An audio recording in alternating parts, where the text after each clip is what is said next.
gitu. Sepinya ya. Dalamnya tapi lumayan. Biasa aja.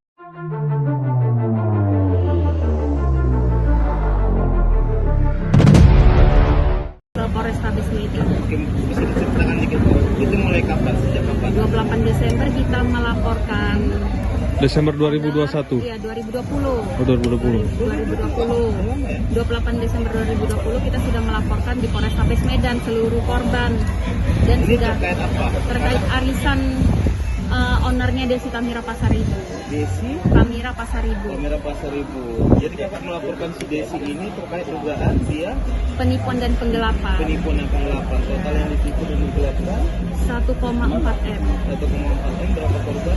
Ada 43 kita. 43 korban termasuk kakak. Iya, termasuk saya. Oke, berarti pada akhir Desember 2020 kakak membuat laporan tersebut dan Desi sekarang sudah ditahan. Desinya sedang dalam penyelidikan Polrestabes. Berarti sampai sekarang masih dalam proses Ya, penyelidikan ya? benar. Karena sudah tidak ada kabar katanya. Oke. Lalu kakak kenapa pada akhirnya bisa dilaporkan ke Percut? Karena sejak Laporkan kemungkinan di Agustus Agustus tahun 2021. tahun ini. Tahun semalam Tahun 2021. 2021. Oke. Yang melaporkan kakak siapa? Si Cici, korban si Mira juga. Oh, Cici ini termasuk dari 43 orang korban Iya, tersebut juga? benar. Oke. Nah, kakak dilaporkan atas dugaan Dugaan yang sama di 1,2 Polrestabes. miliar juga? Enggak, hanya 56 juta. 56 juta. Iya. Penggelapan uang arus online. Iya. Oke, jadi itulah kasus kakak yang di situ ya. Dan menurut kakak bahwa terkait dengan dugaan kakak sebagai tersangka itu gimana? Gimana Bang? Terkait kakak kan, terkait dugaan kakak sebagai tersangka orang yang menggelapkan uang 52 juta itu, kalau versi kakak sendiri itu sebenarnya di dalam laporan tersebut sehingga kakak bisa jadi tersangka. Itu pelaporannya penipuan dan penggelapan. Oh, jadi ada laporan penipuan dan penggelapan dari seorang warga yang melaporkan kakak sebagai tersangkanya, Iya benar. pelakunya. Padahal pelaku utamanya sudah ada di Polrestabes. Padahal pelaku utamanya menurut kakak ada di Polrestabes Iya. Medan dan itu dari laporan kakak sendiri. Oke, ini penipuan dan penggelapan ini apa? Arisan online atau apa? Arisan. Online ya. Oke. Nah, habis dari tanggal 30 itu Oma tuh ada gitu, namanya anak saya juga masih kecil gitu. Makanya mungkin keluarga saya juga berusaha gimana caranya saya keluar. Padahal dia sudah ada buat surat jaminan, saya bakalan tidak lari dan saya memang tidak ada surat penahanan. selama 2 hari di ruang penyidik itu apa perlakuan yang tidak enak menurut kakak? Perlakuannya saya diancam, Diancam dalam bentuk apa? diancam lah depan keluarga saya siap jadi saksi. Ini diancam maksudnya dalam bentuk perkataan Perkataan. apa yang diancam? Kalau kayak mana kemarin? Kalau ini masalah lanjut dan sampai keluar, keluarga akan dibenamkan. Dibenam satu keluarga. Akan dibenam Kulibas lah keluarga. kalian satu keluarga. Akan dilibas satu keluarga. Dan juga- Itu ucapan siapa? Bambang. Bambang langsung. Situ ada keluarga kami, keluarga besar kami lah menyaksikan dan pengacara kami. Selain itu ada lagi Cuma ancaman yang sama. cuma itu aja, itulah paling membenamkan dan menyiksa. Pokoknya kok tidak jadi, Bisa enggak? pokoknya dibenamin aja lah sih sama keluarga. Terjadi apa-apa sama dia Karena kan dia bilangnya jangan sampai berita ini di luar. bocor keluar gitu. Bisa keluar. Itu apakah sempat memberikan uang kepada oknum atau gimana? Kalau itu kita tidak ada memberi. Tidak memberi Cuman balas kan dia peserta. udah usahanya supaya kita kayak dari bukti chat ini kan sudah ada usaha supaya saya memberi uang gitu. Itulah dari bukti screenshotan chat WA tadi. Berarti berangkat dari peristiwa akhir Juni itu, maka di tanggal 4 Juli melaporlah kakak ke Propam dalam Polda bentuk Sumut. humas Iya ya, benar. terkait dengan ketidakprofesionalisme Iya benar. oknum polisi yang ada Benar di benar. sana. Atas pemerasan juga. Oke, dan sejauh ini kak terkait dengan laporan kakak terhadap oknum tersebut sudah bagaimana? Laporan sudah diselidikin Pak, sudah Berjalan. diperiksa Kapolsek semua, Kapolsek kemarin Senin sudah diperiksa, penyidik dan kanit sudah diperiksa juga. Oke, berarti penyidik Kapolsek dan Kanit Reskrim Ya, Ibtu sudah Bambang diperiksa itu di juga Polda. sudah diperiksa Ya benar. Dan itu Bapak Ibtu Bambang juga sudah kita laporkan atas berita hoax yang dia sampaikan di Reskrim Polda di Cyber ya, Cyber Polda. Karena menyebutkan kakak pada saat di ruang penyidik itu sebagai saksi padahal sudah jadi tersangka pada saat itu ya Pak ya. Saksiin sama suami, keluarga saya ya memang mau minta uang gitu. Minta uang supaya udah berdamai gitu. Karena saya mau berdamai, saya juga korban. Dan kita memang sudah buat laporan atas kejadian ini. Perkara utamanya yang dipercut ada di Polrestabes. Gitu, Kak, yang masih janggal sama aku kan ini kakak dipanggil sebagai tersangka tuh Kak. Itu kok bisa dipulangkan nggak? Kan statusnya udah tersangka gitu.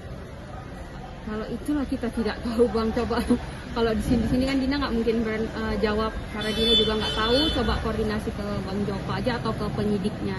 Tapi sempat 2 hari di dalam tuh. Bos saya dia memang mengakuin, kenapa kok Dinda ulangin lagi seperti itu, ada buktinya. Makanya kita ngomong sesuai fakta ya Bang, gitu. Emang yang terjadi tidak ada ditambah-tambahin. Oke, Kekerasan fisik ada Pak? Kekerasan fisik ada? Tidak ada. Pelecehan? Kak, yang masih mengganjal sama aku nih kan Kanit Bambang sempat bilang penuhi aja. Itu maksud penuhnya itu apa itu Kak? Penuhin uang tadi lah Bang. ini 10 juta ya, Dipenuhi. Makanya saya bilang 3.000 Om. Makanya saya kan koordinasi ke Bang Joko, Bang semana. Udah, makanya kita biarin. Mungkin dia kesel, makanya tiba-tiba datang surat. Nah, terlepas Keuangan Juper. itu Dalam rangka mereka menyuruh saya menyediakan uang 30 juta supaya saya bisa pulang. Harus ada uang 30 juta dan dia menyuruh saya untuk menjual apa yang bisa saya jual, terus apa yang bisa jadi jaminan seperti surat berharga, BPKB mobil itu. yang meminta 30 juta siapa? Kanit, Bernama Ibtu Bambang. Itu Bambang. Oh, berarti 30 juta diminta dia ya. Itu untuk penyelesaian kasus Kak? Itu supaya bisa jaminan, supaya bisa pulang lah Pak. Oh, hanya untuk supaya padahal itu di dalam surat itu kakak sebagai saksi ya. Sebagai Dugaan tersangka. Sudah jadi dugaan tersangka. Tetapi dia kan ada kemarin dia pers ke Tribun, dia bilangnya memanggil kita tuh sebagai saksi, padahal kita sudah tersangka dan dibilang dia 1x24 dia baru men-TSK-kan kita, padahal kita sudah dipanggil tersangka dan sudah tersangka di tanggal 28. Ada surat. Oh, berarti tanggal 28 sudah tersangka. Sudah kan? langsung. Iya.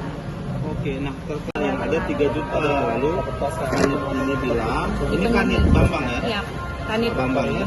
Nah, jadi Pak Bambang ini bilang bahwa dipenuhi saja. Iya, dipenuhi saja gitu. Habis itu komunikasi tidak lagi berlanjut.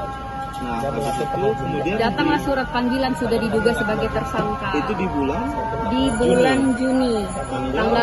Tanggal 22 surat ini sampai di rumah saya. Oke, kakak hadirilah itu. Kita hadirin, Tanggal 28. ya kita hadir di tanggal 28, kita ikutin pemeriksaan. Setelah siap pemeriksaan pukul jam 4:30 ya kita siap. Kita siap pemeriksaan pukul 4:30, tetapi saya tidak dikasih pulang sampai 2 kali 24 jam. Saya hadir di tanggal 28 Juni dan saya keluar di tanggal 30 Juni jam 12:30 malam. Oke. Tidak ada surat penahanan, tidak ada ini.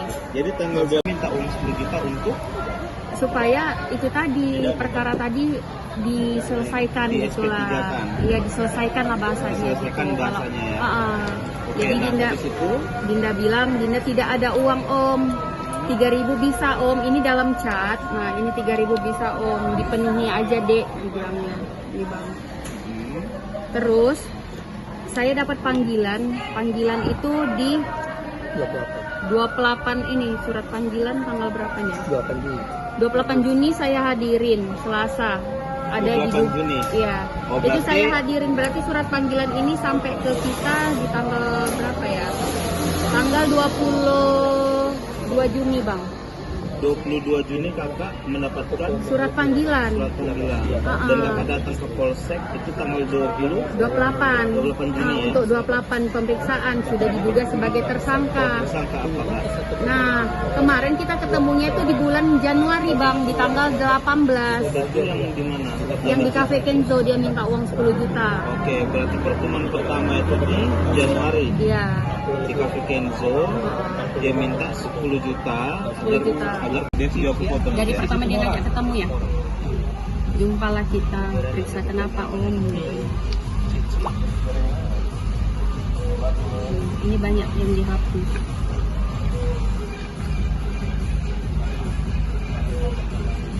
Yang dia minta 10 juta tuh, Kak? Ini dia Pak. Dipenuhi aja deh. Dia bicara kemarin. Cuman ini catnya 3.000, dia minta dipenuhi aja. Supaya 10 juta. Ya kepada Bapak Kapolda, ya semoga bisa melihat berita ini dan tidak ada lagi di kedepan hari oknum-oknum yang seperti yang sedang kita beritakan ini, Pak. Jadi harapan kita ya semoga cepat ditindaklanjuti, diproses oknum-oknum yang tidak profesional ini.